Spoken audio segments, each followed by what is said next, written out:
So Peloton stock down 3.67% today on the back of this news. Year-to-date, Peloton stock is flat, down 0.34%. So the details were new products announced Wednesday include new versions of the Bike and Bike Plus, the Treadmill and Tread Plus, and the replacement of the Row and the Row Plus, confirming an August Bloomberg report.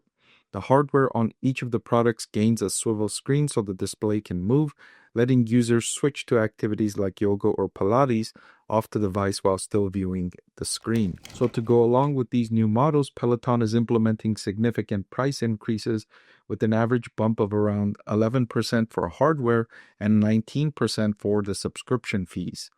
Investors were not happy about these results, and they sent the stock price down 3.67%.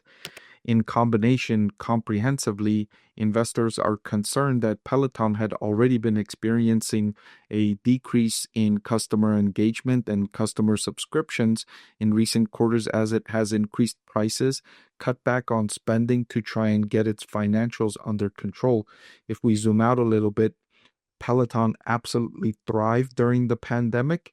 And even before the pandemic, you can understand why Peloton's management team was excited.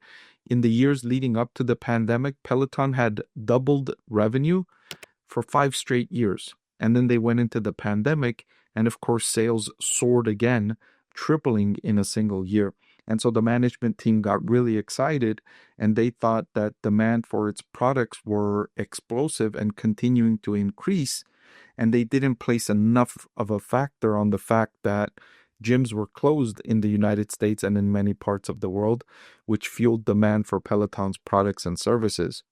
And so they invested aggressively in expanding their manufacturing, both making acquisitions and building manufacturing sites and expanding existing manufacturing sites with the plans that sales will continue growing.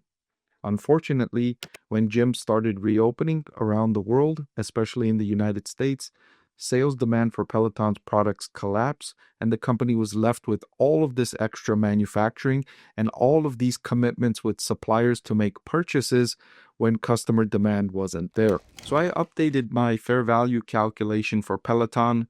The intrinsic value per share, I believe, is $13.12. Current market price is $8.67. So I will reiterate my buy rating on Peloton stock today. I think it's a high risk, high reward type situation, but I think the risk versus reward is attractive for long-term investors. Click the link below to watch the full video.